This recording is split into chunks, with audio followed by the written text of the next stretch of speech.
Livro Parte dos Animais. Autor Aristóteles. Livro 3. Papel e formato dos dentes. Capítulo 1. Na sequência do estudo anterior vem a questão da natureza dos dentes dos animais, bem como da boca, que os dentes limitam e de que fazem parte. Nos outros animais que não o homem, há uma função dos dentes que é comum mastigar os alimentos, além das particularidades próprias de cada espécie. Há casos em que servem de arma com duas finalidades, de ataque ou defesa. De facto, há animais em que eles desempenham esse duplo papel, de defesa e de ataque, caso dos carnívoros selvagens, e enquanto outros, selvagens e domésticos, os usam apenas como defesa. O homem tem-nos bem adaptados à função comum, os da frente agudos, para cortarem os alimentos, enquanto os molares são achatados para os moer. Entre esses dois grupos existem os caninos, que têm uma natureza intermédia. Porque o que é médio participa dos dois extremos, assim os caninos são, ao mesmo tempo, agudos e achatados. Aliás, outro tanto se passa nos restantes animais, salvo naqueles que os não têm senão agudos. Mas, no caso do homem, o formato e o número deste tipo de dentes têm a ver sobretudo com a linguagem. Na verdade, os dentes da frente contribuem em muito para a emissão dos sons. Mas há animais, como acabamos de referir, com dentes apenas para a função alimentar. Quanto aos que os possuem para defesa e ataque, uns têm presas, como o porco, outros dentes agudos e alternados com os do outro maxilar, de onde lhes provém a designação de dentes em serra. Como a força dessas espécies reside nos dentes, e, por sua vez, é por serem agudos que estes se tornam fortes, os que são usados no combate são feitos para alternar uns nos outros, para não perderem a agudeza. Nenhum animal possui, ao mesmo tempo, dentes em serra e presas, dentro do princípio de que a natureza nada cria que seja inútil ou supérfluo. As presas servem para investir, os dentes em serra para morder. Se as porcas mordem é porque não têm presas. Importa tirar uma conclusão geral, útil no caso em apreço e em muitos outros assuntos de que trataremos adiante. Todos os órgãos que servem para o ataque ou para a defesa estão atribuídos pela natureza apenas aos animais capazes de os usar, ou que deles tirem mais partido, e quanto melhor os usem, melhor dotados deles são. É o caso do ferrão, do esporão, dos chifres, das presas e de outros órgãos semelhantes. Como o macho é mais forte e mais agressivo, em certas espécies é ele o único a possuir estes elementos ou a tê-los mais desenvolvidos. Aqueles que são indispensáveis também para as fêmeas, como os da nutrição, apesar de em menor escala, também elas os apresentam, os que não desempenham nelas qualquer função necessária, esses não os têm. Eis porque, no caso dos veados, os machos têm chifres e as fêmeas não. Há igualmente diferença entre os cornos das vacas e dos touros, como também em relação aos carneiros. Quando os machos têm esporões, a maior parte das fêmeas não os tem. E o mesmo é válido para outros elementos deste gênero. Os dentes dos peixes. Todos os peixes têm os dentes em serra, à exceção única do chamado papagaio. Muitos têm também dentes na língua e no céu da boca. A razão dessa circunstância reside em que, por viverem na água, é forçoso que a ingiram juntamente com os alimentos, como é também necessário que ela seja rapidamente expelida. Não é possível que os peixes mastiguem durante muito tempo, ou a água acabava por lhes penetrar no ventre. Por isso têm todos os dentes agudos para lhes retalhar os alimentos. E pela mesma razão têm uma dentição numerosa e distribuída por vários sítios, exatamente por serem muitos, em vez de esmagar os alimentos, os dentes poderem dividi-los em pedacinhos. Além disso são curvos, porque deles depende praticamente toda a capacidade de defesa dos peixes. A boca. Além destas funções, a boca dos animais tem também a da respiração, em todas as espécies que respiram e buscam a refrigeração na atmosfera. A natureza, como atrás dissemos, utiliza os órgãos que são comuns a todos os animais para inúmeras funções específicas. Assim, no caso da boca, é sua função, comum a todos os animais, servir para a alimentação, para alguns tem por função específica servir para o combate, noutros para a linguagem, ou mesmo a função respiratória não é comum a todas as espécies. A natureza, porém, reuniu todas estas funções num só órgão, adaptando-o a cada exigência particular. Eis porque umas espécies têm a boca mais estreita, e outras mais larga.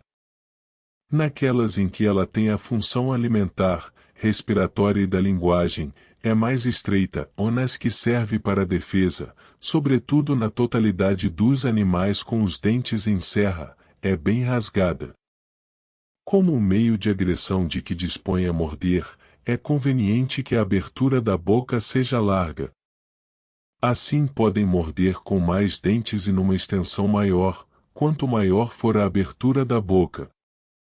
Os peixes que mordem e que são carnívoros possuem este tipo de boca, caso contrário, têm uma boca afilada. Porque esse é o formato que lhes é útil, e não o outro. O bico. Nas aves, é o chamado bico que substitui a boca, como equivalente dos lábios e dos dentes.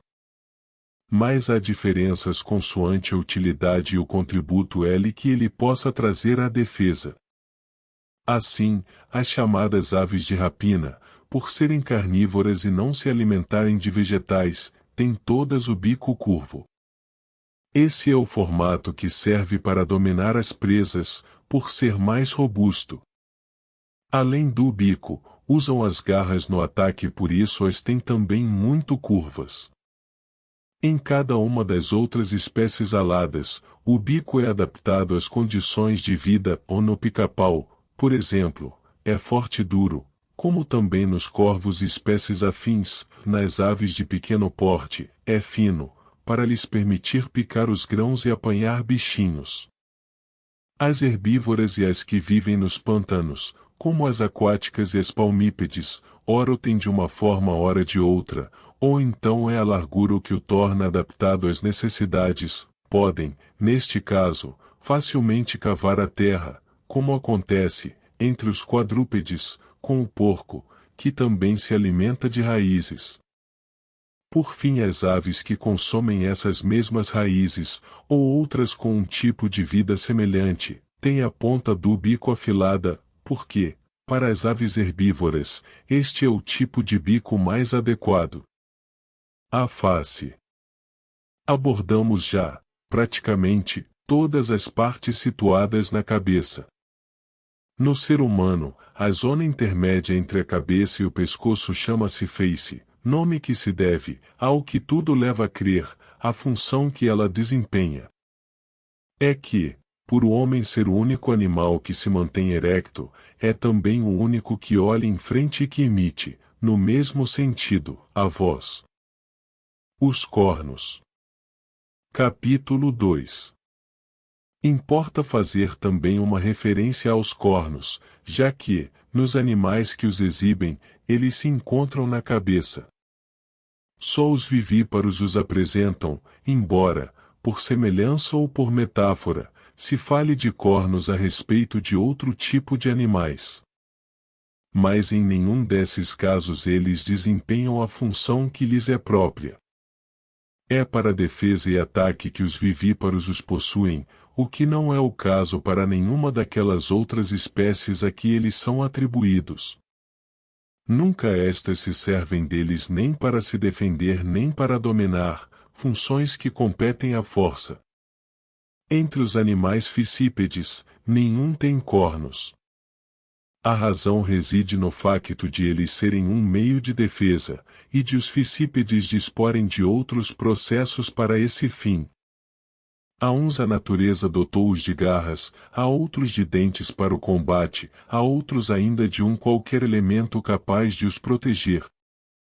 Entre as espécies com pata bifurcada, como em alguns solípedes aliás, há uns tantos deles são bastantes que têm cornos para o ataque, e outros para a defesa. Aqueles a quem a natureza não dotou com este tipo de elemento receberam dela outro gênero de proteção, como a velocidade, por exemplo do caso dos cavalos ou a corpulência do caso dos camelos. De facto, a superioridade em termos de volume basta para impedir que uma espécie seja eliminada por outras, como é o caso dos camelos, e sobretudo dos elefantes. Há também animais com presas, como os suínos, que têm a pata fendida. Os animais em que, por excesso de tamanho, os cornos se tornam inúteis para a defesa receberam da natureza, para esse efeito, um meio suplementar à velocidade no caso dos veados, porque o tamanho das hastes, com as respectivas ramificações, lhes traz mais prejuízo do que benefício, dos antílopes e das gazelas, e estes defendem-se, de uns tantos inimigos, com os cornos, mas dos animais ferozes e agressivos, põem-se em fuga, quanto aos bisontes, que têm os cornos arqueados na direção um do outro. Projectam os excrementos, e em situação de susto, é assim que se defendem. Há, de resto, outras espécies que se protegem pelo mesmo processo. A natureza, porém, não consente ao mesmo animal mais do que um meio de defesa eficaz.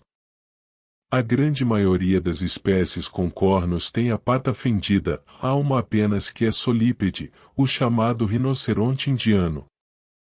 Na sua maior parte, este grupo, da mesma forma que tem o corpo dividido em duas metades, a direita e a esquerda o que lhe permite o movimento, é também, pela mesma razão, dotado de dois cornos.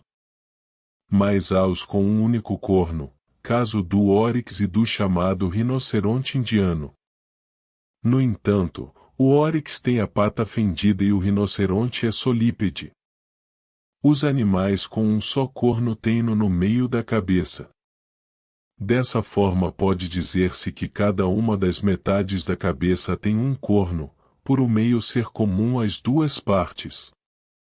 Seria mais razoável que fosse o solípede a ter um corno único, de preferência ao que tem a pata fendida, porque o casco, com ou sem fenda, é da mesma natureza do corno, eis porque esperaríamos que os cascos e os cornos se dividissem do mesmo modo nos mesmos animais. Além disso, a fissura nos cascos é simplesmente uma deficiência natural. Logo é razoável que, se a natureza dotou os solípedes de uma vantagem na configuração dos cascos, os desfavoreça na parte superior, provendo-os de um corno único. Localização dos cornos.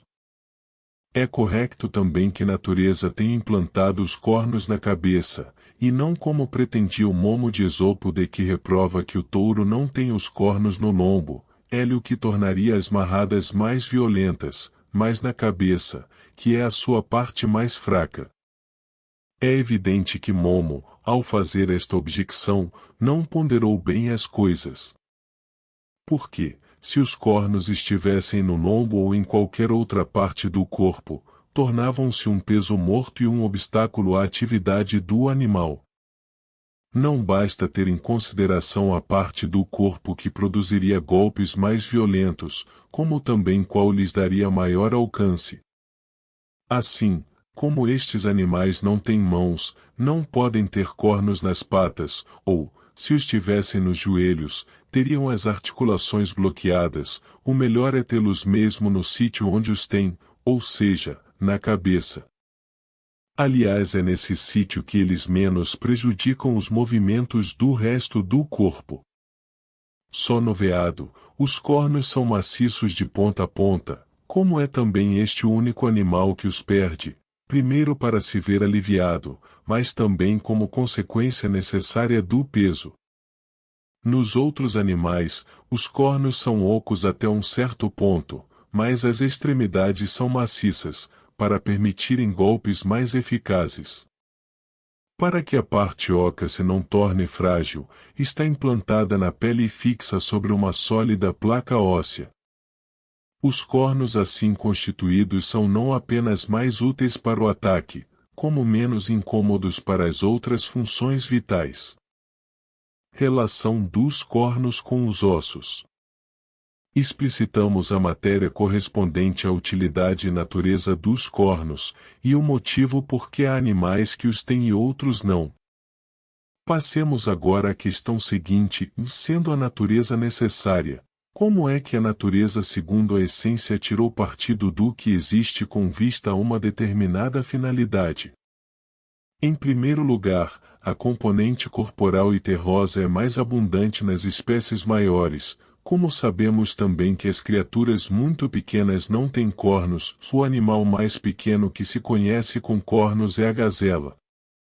No estudo da natureza deve ter-se em conta o maior número de casos possível, dado que um enunciado geral resulta da constância de um determinado fenômeno, na totalidade ou, pelo menos, na maioria dos casos.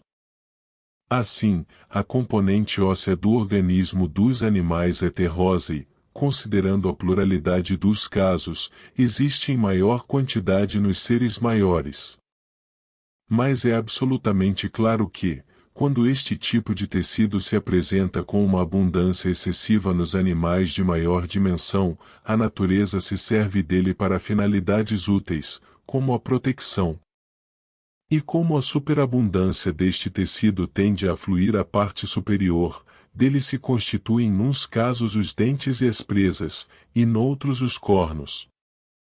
Eis porque nenhum animal com cornos apresenta uma dupla fiada de dentes, faltam-lhe os dentes da frente no maxilar superior e o que a natureza lhes retira desse lugar é atribuído aos cornos, ou seja, a nutrição correspondente à formação desses dentes é aplicada no crescimento dos cornos. Se a fêmea do veado, apesar de não ter hastes, apresenta o mesmo tipo de dentição do macho, isso deve-se ao facto de ambos os sexos terem a mesma natureza, isto é, ambos são animais com hastes. Só que as fêmeas não os apresentam, o que, embora sejam inúteis também para os machos, são, mesmo assim, um embaraço menor devido à força que eles têm. Quanto aos restantes animais em que esta componente orgânica não implica a formação de cornos, há casos em que a natureza lhes aumentou o tamanho geral dos dentes, e a outros dotou de presas, que são como cornos com origem nos maxilares. São estas as partes a destacar na cabeça.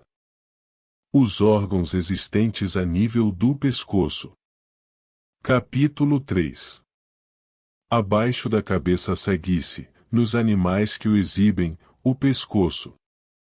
Porque nem todos os animais o apresentam, mas só aqueles que possuem os órgãos correspondentes à função que o pescoço desempenha, ou seja, a faringe e o chamado esôfago.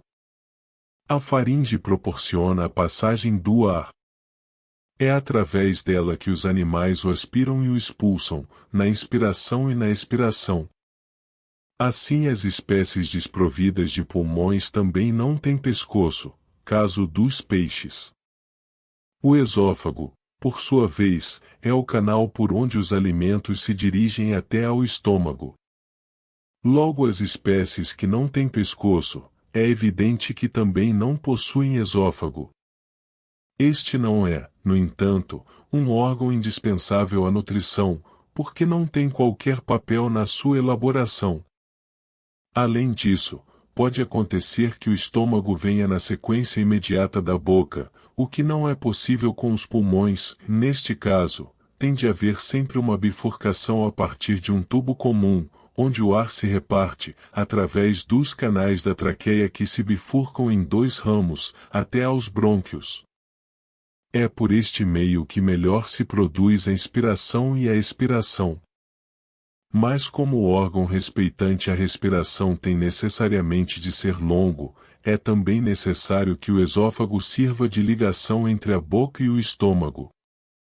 Trata-se de um órgão carnudo e elástico, tipo tendão, que pode por isso distender-se quando os alimentos entram. Mas por ser carnudo é também mole e flexível, pelo que não sofre qualquer lesão causada pelo atrito na descida dos alimentos. A traqueia. A chamada faringe e a traqueia são formadas de um tecido cartilaginoso, por não servirem apenas para a respiração, mas também para a voz. O órgão que produz som tem de ser liso e sólido. A traqueia situa-se à frente do esôfago, ainda que lhe cause dificuldades na ingestão dos alimentos. Assim, se um alimento, sólido ou líquido, entrar na traqueia, provoca uma sensação de sufoco, de dor, ou uma tosse incômoda. Eis um facto que deveria chamar a atenção dos que defendem que é pela traqueia que os animais ingerem os líquidos. Porque é evidente que os incômodos que referimos ocorrem quando há uma ingestão pelo canal errado. Não faltam motivos que tornam ridícula a afirmação de que é pela traqueia que passa a bebida. Não há qualquer canal que ligue o estômago ao pulmão, do mesmo modo que vemos o esôfago partir da boca.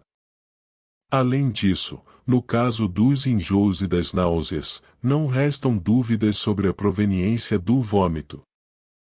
É também evidente que o líquido se não concentra diretamente na bexiga, mas primeiro no estômago.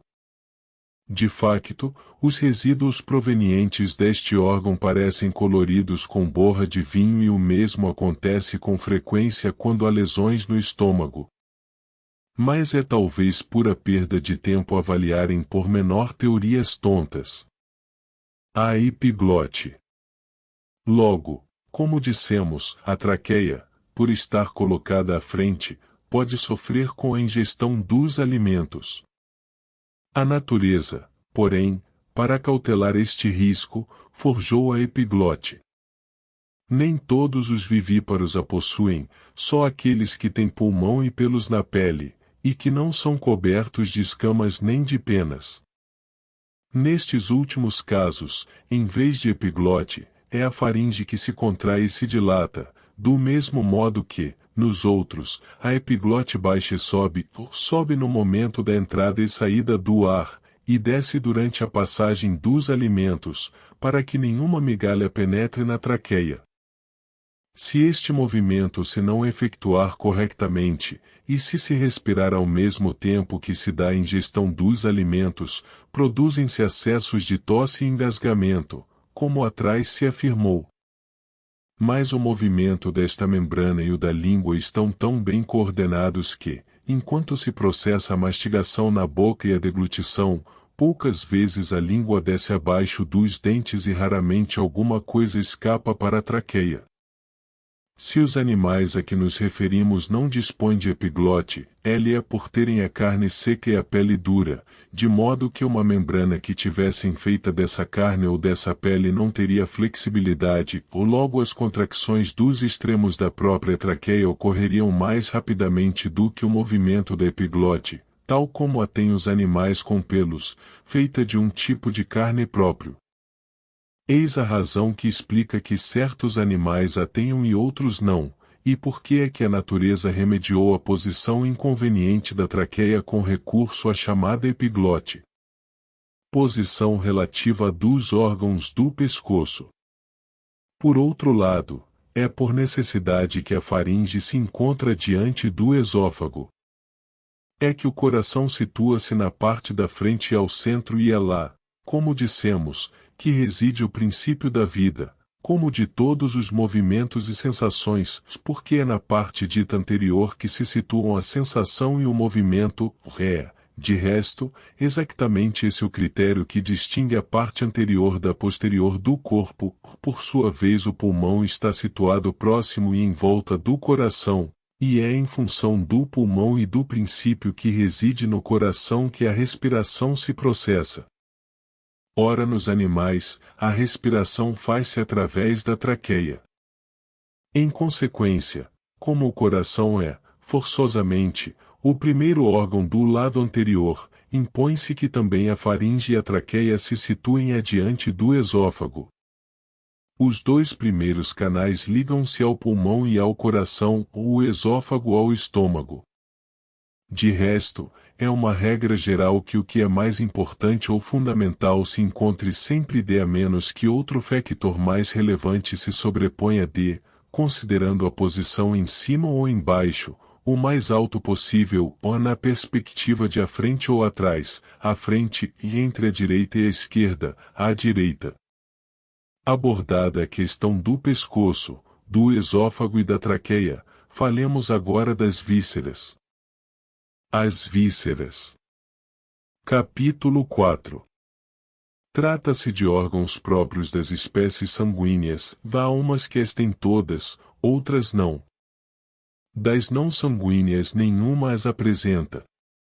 Demócrito parece não ter do assunto uma noção correta, e segundo ele, as vísceras dos animais não sanguíneos não se distinguem devido ao seu tamanho minúsculo. Mas a verdade é que, a partir do momento em que os sanguíneos se constituem, mesmo quando são ainda muito pequenos, o coração e o fígado distinguem-se logo. São já visíveis, nos ovos, ao fim de 3 dias, com a dimensão de um ponto, como são também minúsculos nos embriões prematuros. Por outro lado, do mesmo modo que as partes externas não são exatamente correspondentes em todos os animais, antes, em cada caso, apresentam uma especificidade em função do tipo de vida e do movimento, o mesmo se passa com as partes internas, de espécie para espécie. As vísceras são específicas dos sanguíneos, de onde resulta que todas elas se constituem de matéria sanguínea. Este é um facto evidente nas crias recém-nascidas, e neste caso, as vísceras contêm mais sangue e são, em proporção, maiores, já que a forma e a quantidade dessa matéria aparece com maior evidência desde a primeira fase da formação. O coração. O coração existe em todos os sanguíneos, por motivos que atrás esclarecemos. Ter sangue é obviamente condição sine qua non dos sanguíneos. Por se tratar de um elemento líquido, é necessário que haja para ele um recipiente e foi com este objetivo que a natureza forjou os vasos sanguíneos. É também forçoso que todos eles provenham de um mesmo e único princípio, na base de que, sempre que possível, a existência de um só princípio é melhor do que a de muitos. Logo é no coração que reside o princípio dos vasos sanguíneos. É, de facto, manifesto que eles partem do coração e que não o atravessam, ou além disso, a natureza do coração é do mesmo tipo e aparenta-o com os vasos. A própria posição é a que convém a um princípio, ocupa um lugar central, mais em cima do que embaixo, e mais à frente do que atrás. É nos lugares privilegiados que a natureza instala os órgãos mais importantes, a menos que qualquer factor relevante o impeça. Esta realidade que acabo de referir é perfeitamente evidente no ser humano, mas também nos outros animais há uma tendência semelhante para que o coração esteja ao centro da zona necessária do corpo. Esta parte termina no local da evacuação dos excrementos. Os membros ocupam diferentes posições consoante as espécies, porque se não contam entre as partes necessárias à vida, mesmo que sejam amputados, o animal sobrevive, como é igualmente óbvio que a existência de membros suplementares não põe-me causa o processo vital. Os que afirmam que o princípio dos vasos reside na cabeça defendem uma teoria errada. Em primeiro lugar, estão a pressupor uma diversidade de princípios dispersos, e depois a situá-los num lugar frio, porque esse é um lugar particularmente frio, enquanto a zona do coração é precisamente o contrário. Como ficou dito, os vasos prolongam-se através das outras vísceras, mas nenhum deles atravessa o coração. De onde resulta também que este é parte e princípio dos vasos, o que é absolutamente razoável. Na verdade, o centro do coração é uma massa espessa e oca, cheia de sangue, é-lhe por ser aqui que os vasos têm o seu princípio, é oca para poder conter o sangue, e espessa para preservar o princípio do calor. De todas as vísceras que se distribuem pelo organismo, o coração é a única que, sem ter vasos, contém sangue, enquanto em todas as outras partes o sangue está contido em vasos. O que é absolutamente razoável. De facto, o sangue flui do coração através dos vasos, mas não aflui de nenhum outro lado ao coração. Este é o princípio e a fonte do sangue, logo também o seu primeiro receptáculo. Trata-se de circunstâncias que se tornam patentes nas dissecções e no estudo dos processos de desenvolvimento, onde se verifica que o coração, que é, de todos os órgãos, o primeiro a formar-se, tem desde logo o sangue. Além disso, os impulsos causados pelo prazer e pela dor, numa palavra, pelas sensações no seu conjunto, é nele que tem princípio e fim, o que é razoável. Porque, sempre que possível, é vantajoso que haja um único princípio. Ora, o centro detém a posição mais favorável, porque o meio é único e mais ou menos equidistante de todos os pontos. Por outro lado, como nenhuma parte desprovida de sangue é sensível de o que, de resto, acontece também com o próprio sangue fica claro que aquilo que, desde o início, o contém e funciona de vaso é necessariamente o seu princípio. Que assim se passa fica claro não apenas pela teoria, como também pela percepção. De facto, nos embriões, o coração é logo a primeira parte que se vê mexer, como se de um ser vivo se tratasse, porque ele é o princípio natural dos animais sanguíneos. A prova da nossa afirmação está em que todos eles têm coração, porque precisam de ter um princípio para o sangue. É verdade que o fígado existe também em todos os sanguíneos. Mas a ninguém passaria pela cabeça defender que ele constitua um princípio, nem do corpo em geral, nem do sangue. A posição que ocupa não corresponde à de um princípio, como também, nos seres mais perfeitos, ele tem, no baço, uma espécie de contraponto. Além disso, não contém em si mesmo um receptáculo para o sangue, como acontece com o coração ou no seu caso, como ocorre com os outros órgãos, o sangue está contido num vaso. Mais ainda, é atravessado por um vaso, o que não se verifica com o coração, já que o princípio de todos os vasos provém dele.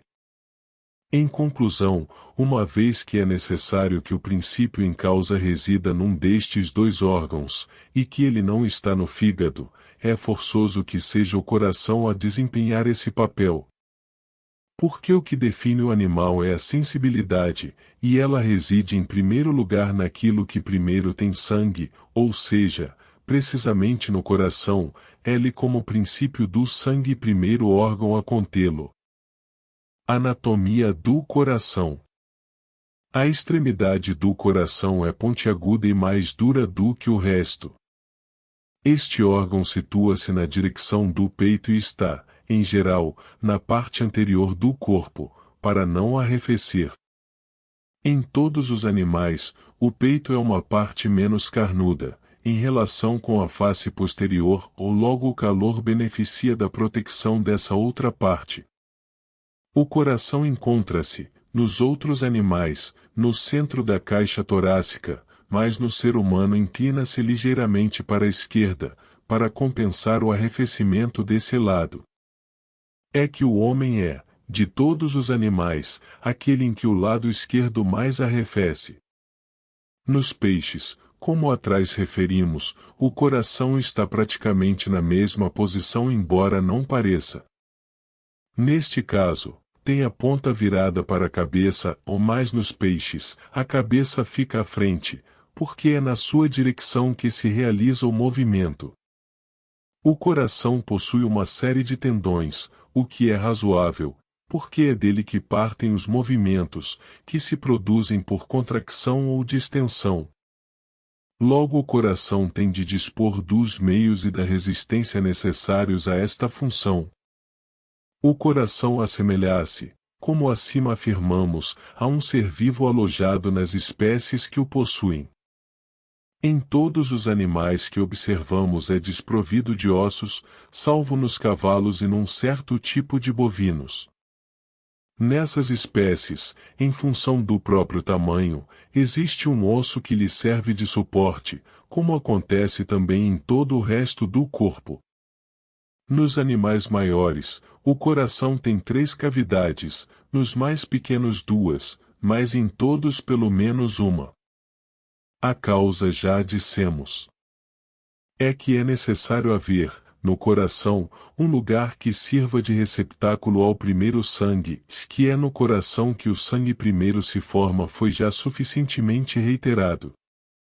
Além disso, existem 2 vasos principais, um chamado veia cava e o outro aorta, cada um deles é o princípio dos restantes e entre eles há diferenças a que voltaremos mais adiante. É portanto vantajoso que o princípio que cada um representa esteja separado, o que acontece se o sangue de cada um deles for diverso e estiver à parte. Assim sendo, nos seres em que isso é possível, há 2 receptáculos.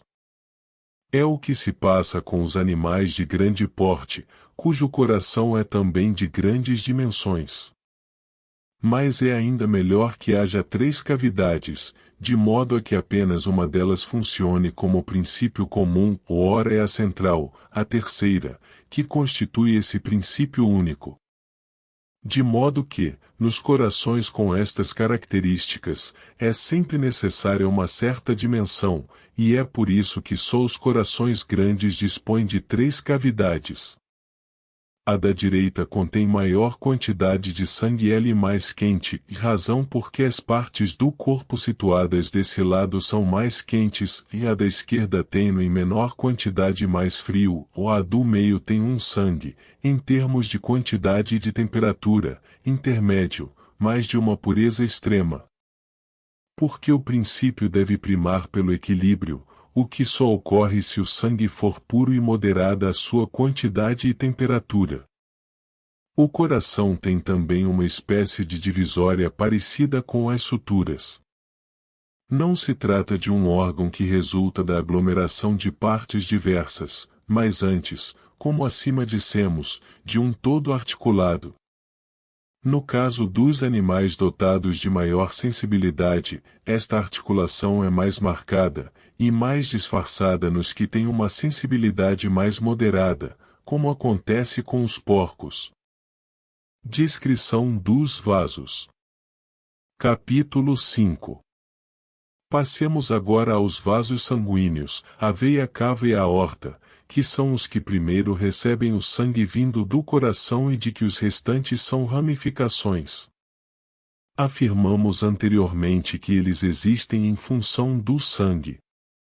De facto, qualquer líquido exige um recipiente e este é o papel dos vasos, o de conter o sangue. Tratemos então de esclarecer por que é que eles são 2, e por que é que, a partir de um princípio único, chegam a todo o corpo. Se existe um princípio único a que eles conduzem e de onde partem, a razão está em que todos os seres têm, activa, uma só alma dotada de sensibilidade, de modo que também uma só parte controla, desde o início, essa alma, nos sanguíneos em potência e no concreto, e em alguns dos não sanguíneos apenas no concreto. Eis porque o coração, como princípio do calor, deve também residir nesse mesmo lugar, o que é a causa de o sangue ser, simultaneamente, líquido e quente. Pelo facto de o princípio da sensibilidade e do calor se encontrar num só e mesmo órgão, também o sangue provém de um só princípio, e se assim é com o sangue, também os vasos provêm de um só princípio. Por outro lado, os vasos são 2, por o corpo ser bilateral nos animais sanguíneos que se movimentam.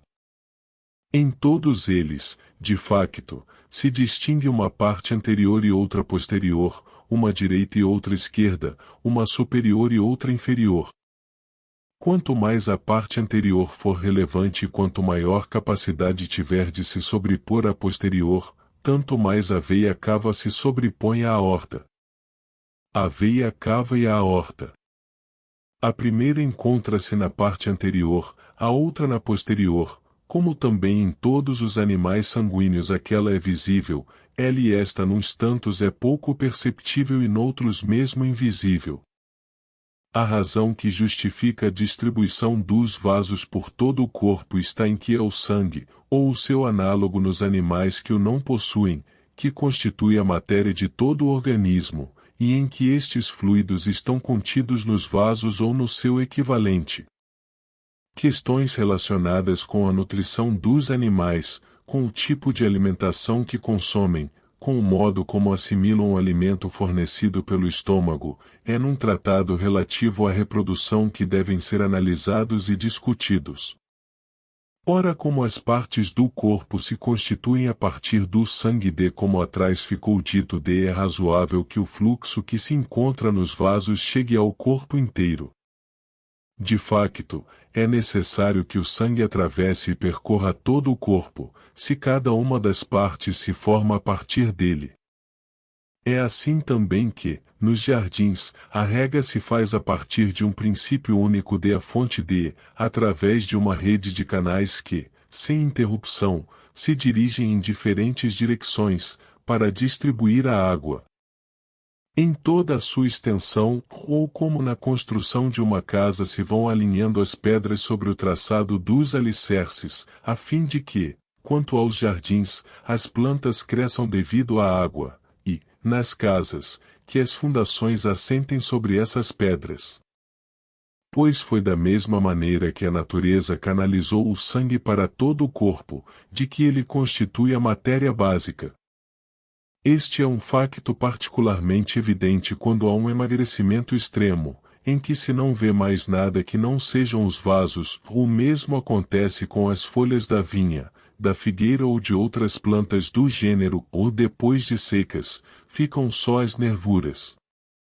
A razão de todo este processo está em que o sangue, ou o seu análogo, corresponde em potência ao corpo, isto é, à carne, ou então ao seu equivalente. Ora, do mesmo modo que, num sistema de irrigação, os canais maiores subsistem, enquanto os mais pequenos são os primeiros a degradar-se, entupidos pela lama, embora reapareçam se forem limpos, também os vasos maiores subsistem, enquanto os mais pequenos se tornam, no concreto, carne, embora em potência não deixem de ser vasos. Eis porque, quando se corta carne em bom estado, escorre sangue, contudo, ainda que, sem vasos, não haja sangue, não se vê o mais pequeno vaso. É o que acontece com os canais de irrigação que, enquanto se não remover a lama, não se percebem. O suor. Os vasos vão se tornando cada vez mais pequenos até impedirem a passagem L do sangue com a densidade que o caracteriza. Através desses vasos mais pequenos o sangue não consegue passar, nesse caso, apenas flui a secreção a que chamamos suor, fenômeno que acontece quando o corpo esquenta e os orifícios destes vasos se dilatam. Há mesmo quem sue sangue, quando o seu estado de saúde é precário. O corpo, nesses casos, torna-se flácido e mole, o sangue fica demasiado fluido por falta de cocção, dado que a temperatura desses vasos pequenos é demasiado baixa para que ela aconteça.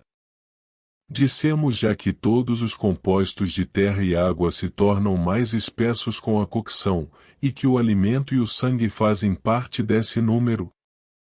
Se a temperatura for insuficiente para promover a cocção, essa incapacidade resulta não só de uma temperatura demasiado baixa, mas também do excesso de alimentos ingeridos. Proporcionalmente o calor torna-se então insuficiente. O excesso, por seu lado, pode ser de dois tipos, quantitativo ou qualitativo. Porque nem tudo é igualmente susceptível de cocção. As hemorragias. No entanto, pelos orifícios mais largos que o sangue melhor flui. Eis porque as hemorragias produzidas pelas narinas, pelas gengivas, pelo ânus, por vezes, também pela boca são indolores, ao invés das que se produzem pela traqueia, que se acompanham de acessos violentos. Relação da veia cava com a aorta.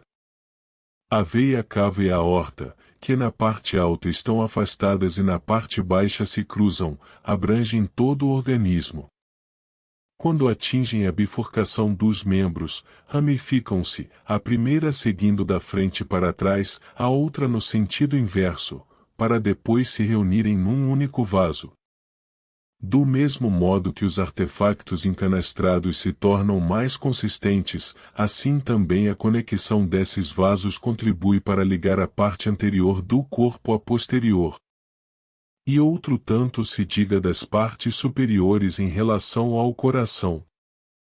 Para uma observação rigorosa da posição relativa dos vasos, consulte-se os quadros anatômicos e a história dos animais. Tratamos, portanto, dos vasos e do coração, passemos agora às outras vísceras, seguindo a mesma metodologia. Os pulmões e a sua função. Capítulo 6. Há um certo tipo de animais que, por ter respiração aérea, apresenta pulmões. De facto, é necessário que neles ocorra um certo arrefecimento da temperatura. Para tal, os animais sanguíneos necessitam da intervenção de um factor externo, porque são bastante quentes.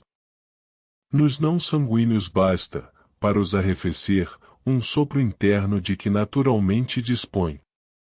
O factor externo de arrefecimento provém necessariamente da água ou do ar. Daí que nenhum peixe tenha pulmões, mas, em vez deles, tenham guelras, como se disse no tratado sobre a respiração. É que os peixes produzem o seu arrefecimento através da água, e os animais que respiram, através do ar. Portanto, todos os animais que respiram têm pulmões. Todos os terrestres respiram, como também alguns aquáticos, caso da baleia, do golfinho e de todos os cetáceos que expelem água. Há muitos animais com uma natureza mista, assim há alguns que são terrestres e respiram ar, mas passam a maior parte do tempo na água, em função da natureza compósita do seu organismo, como também alguns animais aquáticos participam de tal forma da natureza dos terrestres que a respiração lhes é essencial à vida.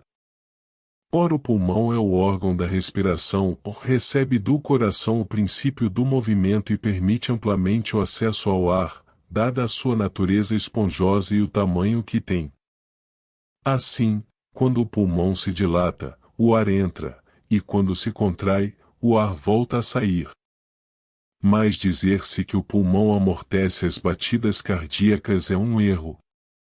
Por um lado, o homem é praticamente o único ser a sentir palpitações, por ser também o único a esperar ou a pressentir o futuro. Por outro lado, na maioria dos animais, o coração está muito afastado dos pulmões e numa posição superior, de forma que o pulmão nada pode ter a ver com as batidas cardíacas. Diferenças anatômicas do pulmão nas diversas espécies. O pulmão apresenta diferenças consoante as espécies. Há as que o têm cheio de sangue volumoso, outras mais pequeno e esponjoso, os vivíparos, em função do seu calor natural, têm-no maior e com mais sangue, os ovíparos têm-no seco e pequeno, mas capaz de se distender muito quando recebe o ar, assim acontece nos quadrúpedes terrestres ovíparos, como os lagartos, as tartarugas e todos os animais semelhantes, além das espécies aladas que designamos por aves. Em todos estes animais o pulmão é esponjoso e parece-se com espuma. De facto a espuma, se comprimida, reduz de volume, e o pulmão destes animais é pouco volumoso e tipo membrana. Por isso nenhum deles sente sede e bebem muito pouco, embora possam permanecer longo tempo na água. Como tem pouco calor, basta-lhes, por muito tempo, o refrescamento produzido pelo simples movimento do pulmão L que é arejado e está vazio. Acresce ainda que as dimensões destes animais são, em geral, pequenas, porque o calor é uma condição de crescimento e a abundância de sangue um indício de calor. A temperatura mais elevada explica também a posição mais erecta do corpo, eis porque o ser humano é, de todos os animais, o mais erecto, e os vivíparos o são também entre os demais quadrúpedes. De facto, nenhum vivíparo, provido ou não de membros, gosta tanto de viver em tocas como os ovíparos. Em conclusão, o pulmão tem a função respiratória, é desprovido de sangue, em vista de um certo gênero animal. Não há uma denominação comum para os animais com pulmões, como por exemplo sávia para certo grupo de espécies. Assim, do mesmo modo que a sávia se caracteriza por certos traços essenciais, naqueles animais o caráter essencial é a existência de pulmões. Dualidade das vísceras. Capítulo 7. Entre as vísceras, há as que são simples, como o coração e o pulmão, por exemplo, e as duplas, caso dos rins, há umas tantas que se não sabe a que grupo pertencem.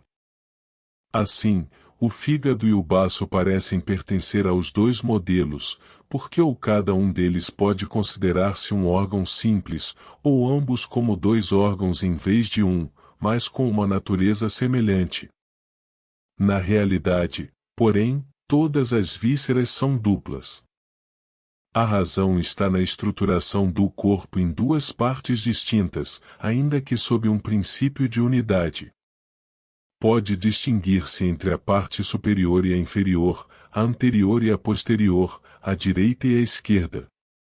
Eis porque também o cérebro, como os órgãos dos sentidos, tende, em todos os animais, a ser duplo. E também o coração, com as suas cavidades, obedece à mesma dualidade.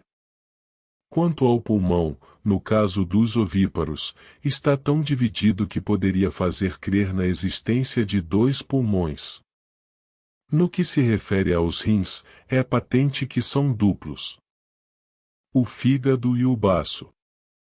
Quanto ao fígado e ao baço, as dúvidas são legítimas.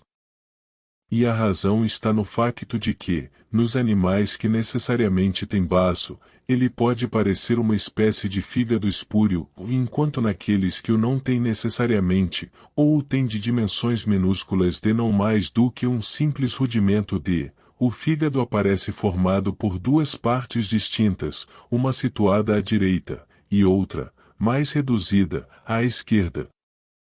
Esta disposição é também visível nos ovíparos, embora menos do que neste caso de que acabamos de falar, em alguns deles, todavia, como em certos vivíparos, o fígado está claramente repartido em dois, e em certas regiões as lebres parecem ter dois fígados, e o mesmo se passa com certos peixes, os celáceos por exemplo.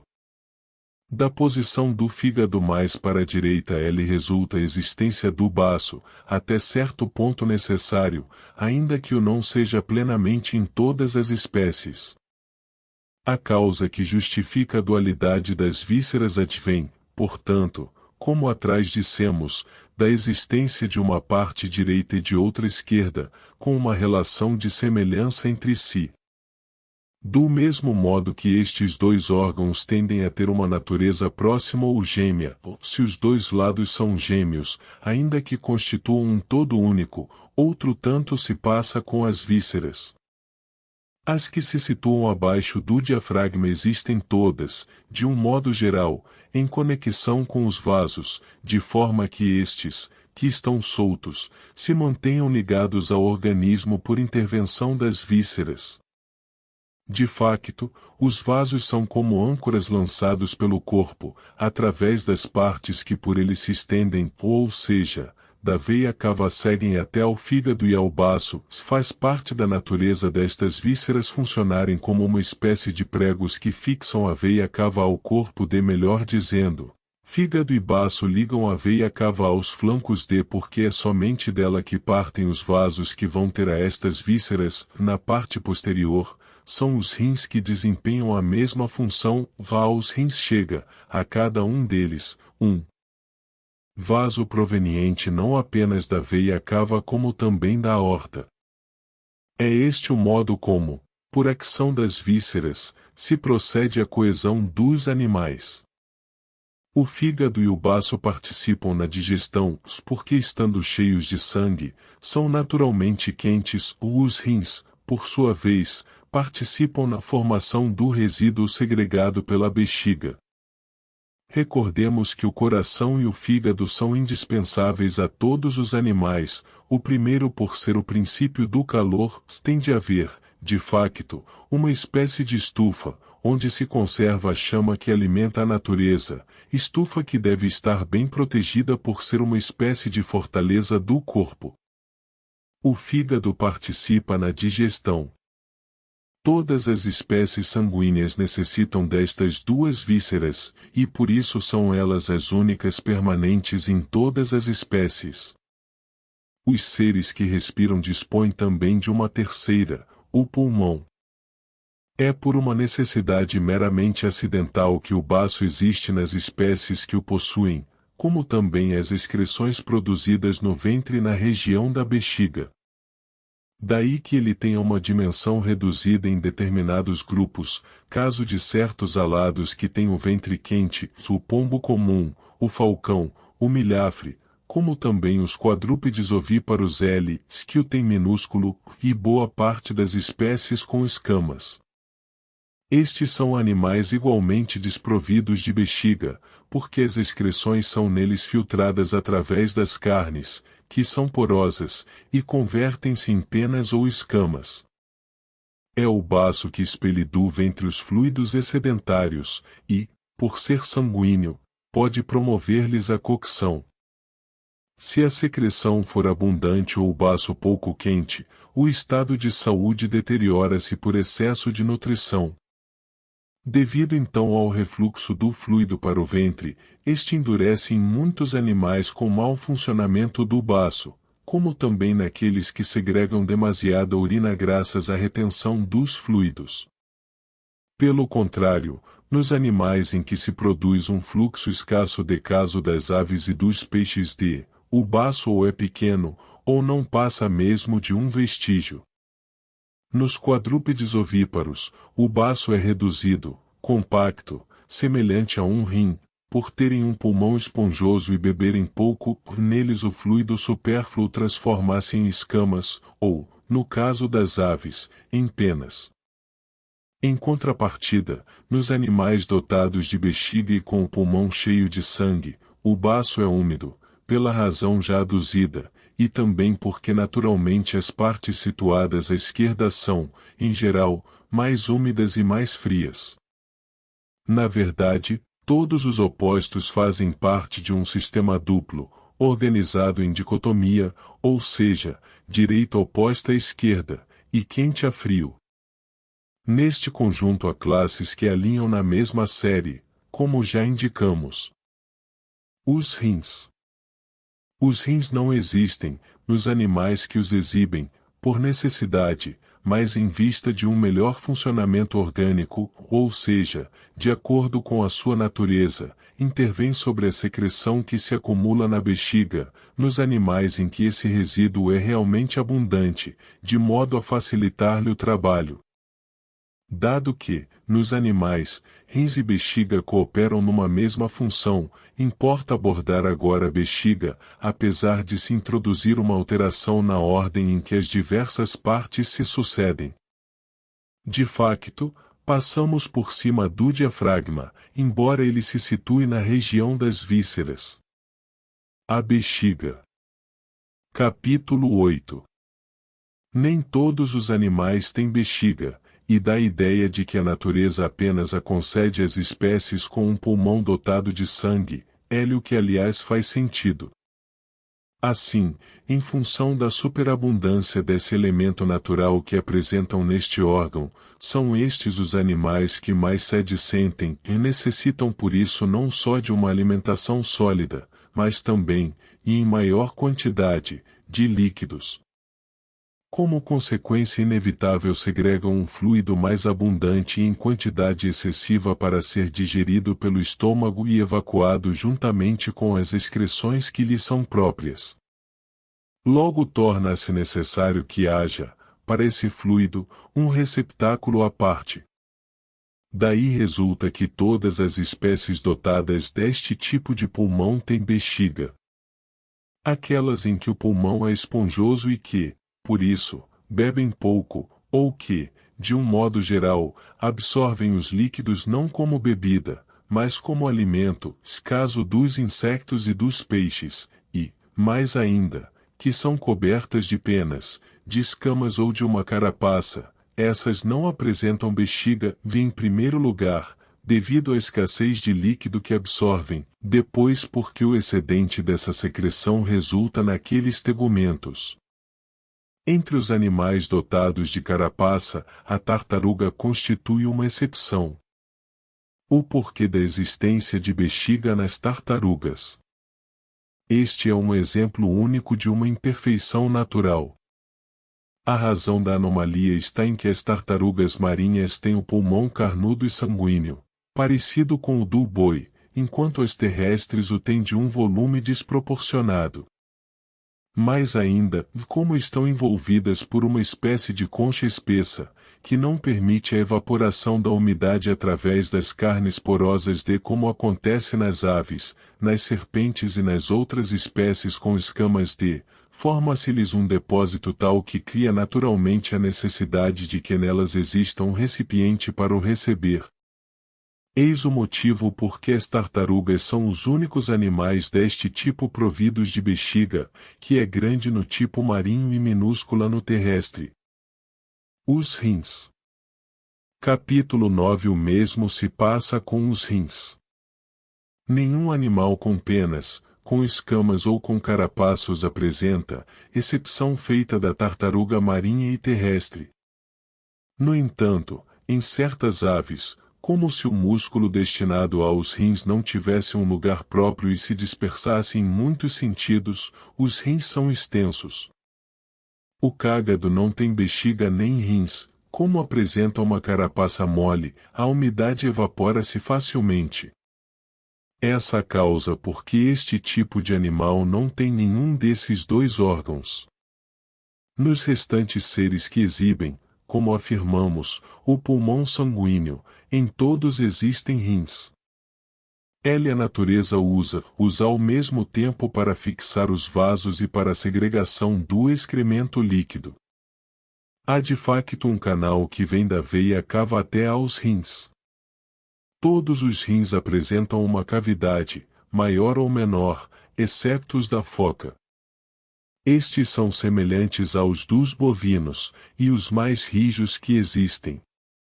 Também os do ser humano se assemelham aos dos bovinos, é como se fossem formados por uma infinidade de pequenos rins e não apresentam uma superfície regular, como acontece com os dos carneiros e dos outros quadrúpedes. Eis porque é difícil, no homem, tratá-los quando adoecem, é como se houvesse vários rins doentes e não apenas um, o que torna a cura mais difícil. O canal proveniente da veia cava não penetra na cavidade dos rins, antes se difunde na massa que os constitui. Logo nessas cavidades não se encontra sangue, nem ocorre coagulação post-mortem. Da cavidade dos rins saem para a bexiga dois canais robustos, não sanguíneos, um de cada rim, o da aorta provém outros, que são fortes e contínuos. Esta disposição permite, por um lado, que a secreção proveniente da veia se dirija para os rins, e, por outro, que o resíduo produzido nos rins, depois de filtrado através da massa que os constitui, conflua para o centro onde normalmente se encontra a cavidade renal. Eis porque esta é a víscera que exala um cheiro mais desagradável. Por fim, a partir do centro e através dos tais canais, esse produto, que é já um excremento, dirige-se para a bexiga. Esta está suspensa dos rins, já que, como afirmamos, há uns canais robustos que a ligam a eles. Esta a causa da existência dos rins e esta a função que desempenham. Localização dos rins. Em todos os animais que possuem rins, o da direita está mais acima do que o esquerdo. Assim, como o movimento parte da direita e como, em conformidade, o lado direito é naturalmente mais forte, todas as partes desse lado, em função desse movimento, se deslocam para cima. Eis porque se ergue mais facilmente o sobrolho direito e porque ele tem uma curvatura mais pronunciada do que o esquerdo. Ora, como o rim direito está mais acima, fica, em todos os animais, em contato com o fígado, situado também à direita. A gordura dos rins. Os rins são as vísceras com maior nível de gordura, o que é uma necessidade, dado que a secreção é filtrada por eles.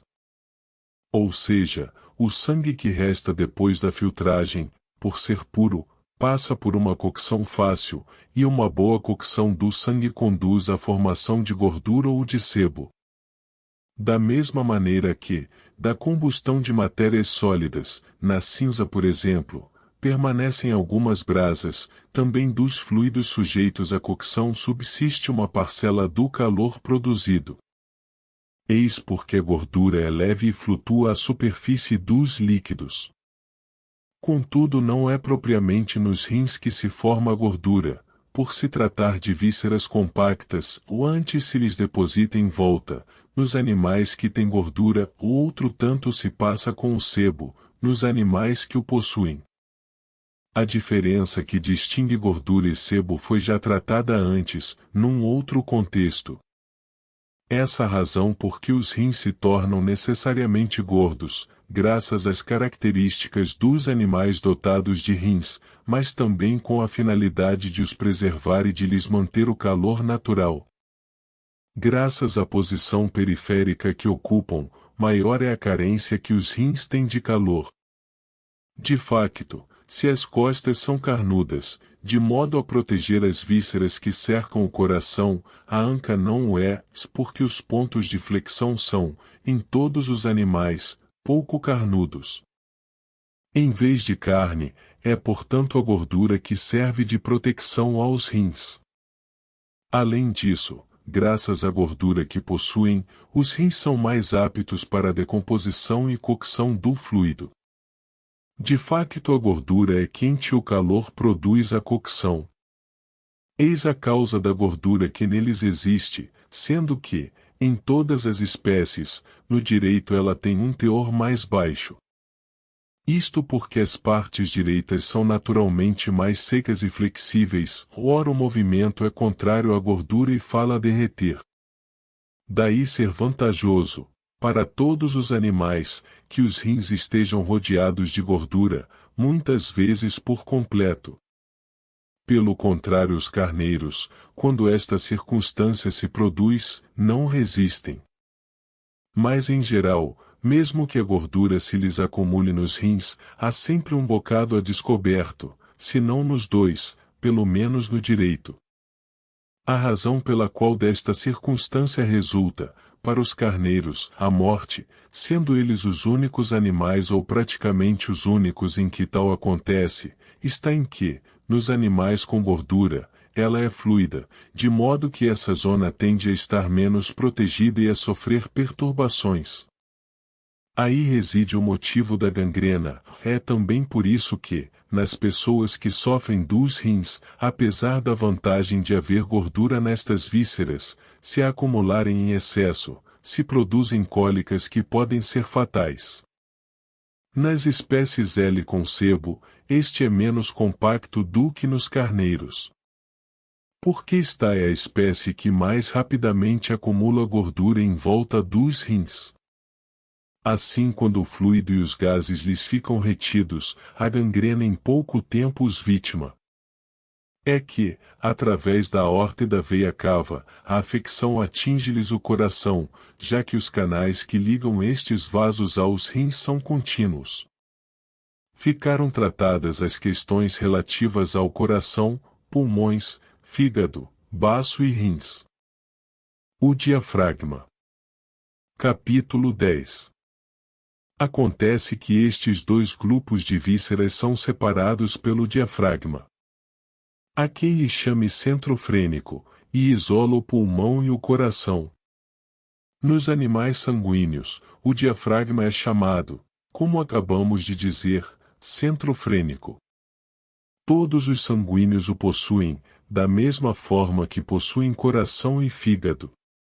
A razão está em que o diafragma serve de separador entre a cavidade abdominal e a região do coração, de modo a que o princípio da alma sensível não sofra qualquer lesão e nem seja diretamente atingido pela exalação proveniente dos alimentos, nem pelo excesso de calor que eles libertam.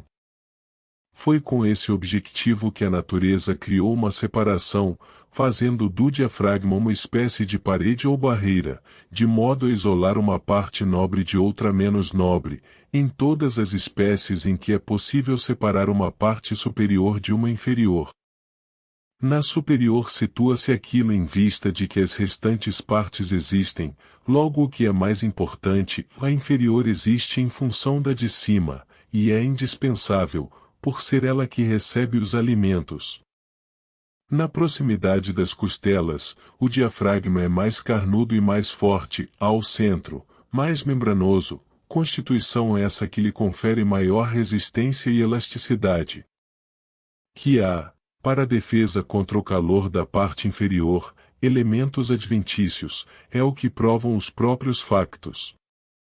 Pois quando, devido à proximidade, estas partes recebem um calor úmido produzido pelos excrementos, ocorre uma perturbação manifesta do raciocínio e da sensibilidade, e eis porque a esta zona se chama frênica, como se tivesse parte ativa no pensamento. Na verdade não tem nele qualquer participação, mas por ser próxima dos órgãos que nele intervêm, denuncia a perturbação que se produz no raciocínio. Eis porque o diafragma é, ao centro, mais subtil, ou não apenas por necessidade, já que, por ser carnudo, é necessário que o seja sobretudo junto às costelas, mas também para que absorva uma dose o mais possível reduzida de umidade. Porque se todo ele fosse igualmente carnudo, ele ia reter e atrair uma umidade mais abundante. O riso. A prova de que é quando aquece que o diafragma dá logo o sinal de experimentar uma sensação está no que acontece com o riso. De facto, se fizer cócegas a alguém, provoca-se-lhe de imediato o riso, porque o movimento atinge rapidamente esta zona e, mesmo que o aquecimento seja pequeno, produz um efeito evidente e uma reação mesmo que contrária à nossa vontade. Se o ser humano é o único animal susceptível de ter cócegas, esse facto deve-se, por um lado, à finura da pele, mas também por se tratar do único animal que ri. As cócegas produzem o riso em função de um movimento que se gera na região da axila. Há também quem defenda que as feridas de guerra na zona do diafragma provocam o riso, devido ao calor libertado pelo ferimento.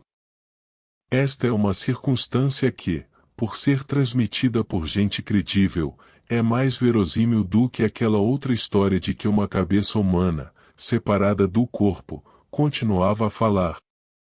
Há mesmo quem, em abono desta versão, cite Homero, como referindo-se a este fenômeno quando diz, ela falava ainda e de a cabeça de e não se lhe falava ainda, quando caiu por terra. Na Arcádia tomou-se esta história tão a sério que se chegou a levar a tribunal um habitante da região. Foi assim, quando o sacerdote de Zeus armado apareceu morto em circunstâncias estranhas, houve quem garantisse ter-lhe ouvido a cabeça, depois de cortada, a repetir, Cércidas cometeu crime sobre crime. Foi-se então à procura de quem, na região, se chamava Cércidas e sujeitou-se o indivíduo a julgamento. Mas é impossível falar-se depois de cortada a traqueia, quando deixa de haver movimento oriundo do pulmão. Mesmo em terra de bárbaros, onde se cortam cabeças com toda a facilidade, nunca tal se viu. E além disso, por que é que o mesmo fenômeno se não produz nos outros animais? A história do riso causado por um ferimento no diafragma é plausível, uma vez que o homem é o único animal que ri. E que o corpo possa avançar um pouco já com a cabeça cortada não é um absurdo, pelo menos as espécies não sanguíneas continuam a viver sem cabeça durante largo tempo. A razão por que tal acontece já a explicamos noutro contexto. Observação geral sobre as vísceras. Eis a justificação para a existência de cada uma das vísceras.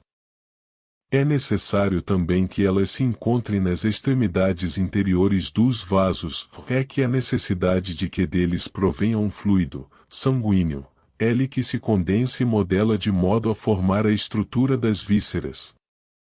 Eis porque estas são também sanguíneas e têm todas uma natureza similar, que difere da dos outros órgãos.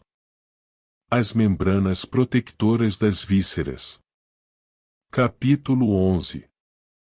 Todas as vísceras são revestidas por uma membrana, porque necessitam de um revestimento protetor de qualquer agressão, mas que seja fino, e a membrana é, por nature, desse tipo, espessa que baste para a proteção, sem ser carnuda, de modo a que não absorva nem acumule umidade, e fina, para ser leve e não produzir peso. As membranas maiores e mais resistentes são as que envolvem o coração e o cérebro, o que é razoável por se tratar dos órgãos que necessitam de uma proteção mais eficaz. Porque a proteção impõe-se no caso das partes decisivas, e estas são, mais do que quaisquer outras, decisivas para a vida. Anatomia comparada das vísceras. Capítulo 12. Há uns tantos animais que apresentam todas as vísceras que enumeramos, e outros que as não têm todas. Quais são estas espécies e qual a causa dessa falta foi assunto já tratado. Nas espécies que as exibem pode haver diferenças. Assim o coração não é igual em todos os animais que o têm, e o mesmo se passa com praticamente todas as outras vísceras. O fígado. Quanto ao fígado, há casos em que ele se reparte em vários lóbulos, enquanto noutros é unitário, diferença que se registra, desde logo, nos sanguíneos vivíparos. Maior é ainda a diferença entre o fígado destes animais e o dos peixes, ou dos quadrúpedes ovíparos, que também entre eles são distintos. Em contrapartida, o fígado das aves é em tudo semelhante ao dos vivíparos, tem uma cor clara e sanguínea, como o desses outros animais. Essas características resultam do facto de o organismo dessas espécies ter um processo respiratório muito aberto e de não acumular detritos nocivos. É também por isso que certos vivíparos não têm bilis, do fígado depende em boa parte o equilíbrio orgânico e a saúde. Por fim, a função das vísceras é condicionada sobretudo pelo sangue, e o fígado é, depois do coração, a mais sanguínea das vísceras. O fígado dos quadrúpedes ovíparos e dos peixes tem, na maioria dos casos, um tom amarelado e em alguns deles apresenta uma constituição defeituosa, como aliás toda a sua compleição física, caso do sapo, da tartaruga e de outros animais semelhantes. O baço. O baço é arredondado nos animais com cornos e pata bifurcada, como a cabra, o carneiro e outros, a menos que, em consequência do volume, ele se tenha desenvolvido em comprimento, como é o caso do boi. Todos os animais polidáctilos têm o baço alongado, o porco, o homem e o cão, por exemplo. Os solípedes têm-no com uma configuração intermédia, em parte larga e em parte estreita, como o cavalo, a mula e o burro. Diferenças entre as vísceras e a carne. Capítulo 13. As vísceras distinguem-se da carne não só pelo tipo de massa que apresentam, mas também por esta se encontrar no exterior do corpo, enquanto as vísceras se situam no interior. Essa circunstância resulta do facto de a natureza destas últimas estar associada a dos vasos, porque umas existem em função desses mesmos vasos e outras não existem sem eles. Posição e função do estômago. Capítulo 14. Abaixo do diafragma encontra-se o estômago, nos animais com esôfago, ele vem a seguir, nos que o não têm, vem logo após a boca. Depois do estômago vem o que chamamos intestinos. A razão da existência de cada uma destas partes nos animais está à vista de todos. É preciso receber os alimentos ingeridos e evacuá-los depois de retirado o seu elemento nutritivo, como é também preciso que o alimento ainda não digerido e os respectivos resíduos se não encontrem no mesmo lugar. Tem de haver também um espaço onde se opere a transformação. Assim há um reservatório para o alimento ingerido, e outro para os resíduos inúteis. E do mesmo modo que cada uma destas operações se processa em tempos distintos, tem de haver a separação correspondente em termos do lugar onde ocorrem. Sobre a descrição deste processo devem consultar-se os tratados sobre a geração e sobre a nutrição. Passemos à definição das diferenças relativas ao estômago e partes análogas. De facto, nem todos os animais têm um estômago idêntico, nem quanto ao tamanho, nem quanto à forma. Os vivíparos sanguíneos com incisivos em ambas as maxilas têm um só estômago, caso do homem, do cão, do leão e de todos os restantes polidáctilos. O mesmo acontece com os solípedes, como o cavalo, a mula e o burro, e também com os que têm pata fendida e dentes frontais em ambas as maxilas, como o porco. Constituem exceção os que, em consequência de terem um corpo volumoso ou devido aos alimentos que ingerem, difíceis de digerir porque espinhosos ou lenhosos, possuem vários estômagos, caso do camelo e dos animais com cornos. O estômago dos ruminantes. É que os animais com cornos não têm dentes frontais em ambas as maxilas. E se o camelo também os não tem, embora seja desprovido de cornos, é que há mais razões para precisar do estômago que tem do que para ter dentes frontais. Além de apresentar um estômago parecido com o dos animais com uma só fiada de dentes à frente, tem também os dentes com uma disposição semelhante, porque outro tipo de dentição lhe seria totalmente inútil.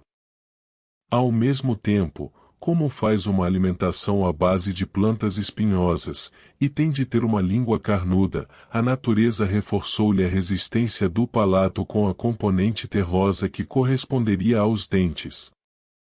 Logo o camelo rumina como os animais com cornos, por ter também o mesmo tipo de estômago. Cada uma destas espécies tem um estômago múltiplo, caso do carneiro, do boi, da cabra, do veado e de outros do gênero. Dado que a boca não cumpre por completo a sua função de elaborar o bolo alimentar, por falta de dentes, os alimentos vão passando de um estômago para o outro. O primeiro recebe os não elaborados, o segundo depois de um primeiro processo de digestão, o terceiro após a digestão completa e o quarto já como um bolo final. Eis porque estes animais dispõem de vários pontos para a digestão e de vários órgãos. É o que se chama pança, barrete, folhoso e coalheira. Quanto à posição e à forma que apresentam, veja-se a história dos animais e os quadros anatômicos. O estômago das aves. Por idêntica razão, as aves apresentam uma particularidade no órgão que recebe os alimentos. Como também elas têm uma boca que não desempenha cabalmente a sua função, por não ter dentes, nem possuem qualquer outro órgão que os desmembre e os triture, umas apresentam, antes do estômago, o chamado papo, que faz as funções de boca, outras têm um esôfago largo, ou também, na parte que precede o estômago, uma zona dilatada onde armazenam os alimentos não elaborados, ou então é o próprio estômago que apresenta essa dilatação. Há ainda as que possuem um estômago resistente e carnudo que lhes permite armazenar por muito tempo os alimentos e digerir mesmo os que ainda não tiverem sido esmagados. De facto, é com a potência e o calor que existe no estômago que a natureza lhes compensa as deficiências da boca. Há também aves que não apresentam nenhuma destas características, mas apenas um papo grande de espernautas dos pântanos devido à umidade daquilo que ingerem. A razão está no facto de os alimentos que estas aves consomem serem fáceis de esmagar, de tal modo que o estômago lhes permanece úmido por falta de cocção e pela própria preferência alimentar. O estômago dos peixes. Os peixes têm dentes, e praticamente em todos eles, dispostos em serra.